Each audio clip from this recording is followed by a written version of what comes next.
Mga nang tirada na to din sa bukid mga idol oh. Lampas bisag nag-uwan. Oh, kumbate. Kay mahuman din nga area mo ning tamnan sa mais. Mais sa takaron kay basin makaigo ta sa mais. So sa mga expert diya magmaisan, comment ra ko mo kung sa mga may nga tirada para sa mais na tanom. Kaya di pa bang kayo nga maayo gyud. Iniamo mga idol, awat-awat ra ni. Tinapulan birada ba.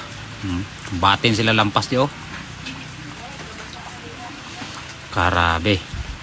Gwapo karon i lampas kay ulan-ulan. Umok ang sagbot, maningab. Dali ra kay ka makaagi. Kontra lang nimo dani pamaol og pas mo. Pero kumbati lang ta mga idol.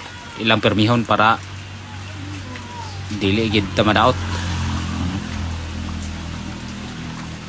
Pas na kaya itong mga kauban diya. Kumbati na sila kay punto na naka sugod. Kalingawan na to ni kay para umahuman ni. Oh.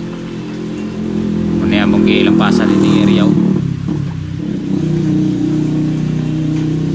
Mga bantalinis sakbot na ni kuwan. Kugun. Dugay na kayo din hinga. Dapit wala matrabaho. So basing kami patala ni may maka breaking din nga kuwan. Bati na itong mga kauban diyo napay nag vlog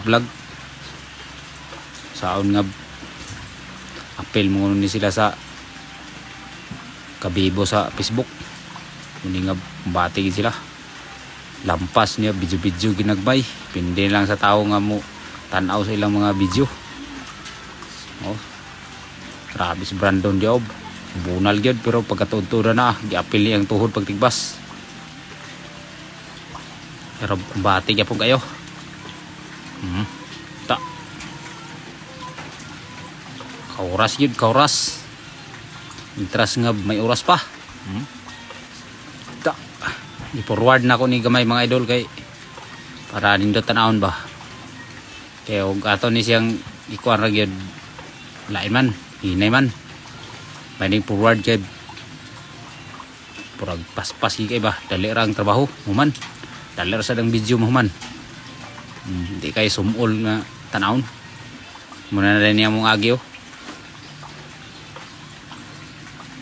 Job luag-luag na ang nauna nga kwan. Lampasan. Malaya na sagbot. So nilang taman ng idol.